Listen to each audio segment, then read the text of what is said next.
నేటి నుంచి కాళేశ్వరం కమిషన్ విచారణ మరింత కీలకంగా మారనుంది. మాజీ మంత్రి ఈటెల రాజేందర్ ఇవాళ కాళేశ్వరం కమిషన్ ముందు హాజరు కానున్నారు. ఈ నెల 9న హరీష్ రావు, 11న మాజీ సీఎం కేసీఆర్ విచారణకు హాజరవుతారు. కాళేశ్వరం ఆనకట్టలకు సంబంధించిన అంశాలపై విచారణ చేయనున్నారు జస్టిస్ పీసీ ఘోష్.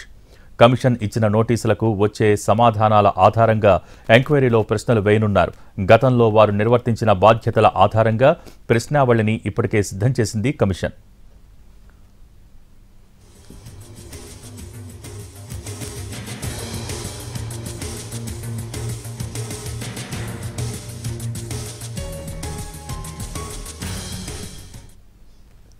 ఈ రోజు ఉదయం 11:30 గంటలకు కాళేశ్వరం కమిషన్ ముందు మాజీ మంత్రి ఈటెల రాజేందర్ హాజరవుతారు. గతంలో ఈటెల నిర్వర్తించిన బాధ్యతల ఆధారంగా ప్రశ్నావళిని సిద్ధం చేసింది కమిషన్. మొదటి గంట కమిషన్ ముందు వివరాలు వెల్లడించేందుకు అవకాశం ఇవ్వనున్నారు జస్టిస్ ఘోష్. కాళేశ్వరం ప్రాజెక్టులకు సంబంధించిన ఆర్థికపరమైన ప్రశ్నలు అడగనుంది కమిషన్.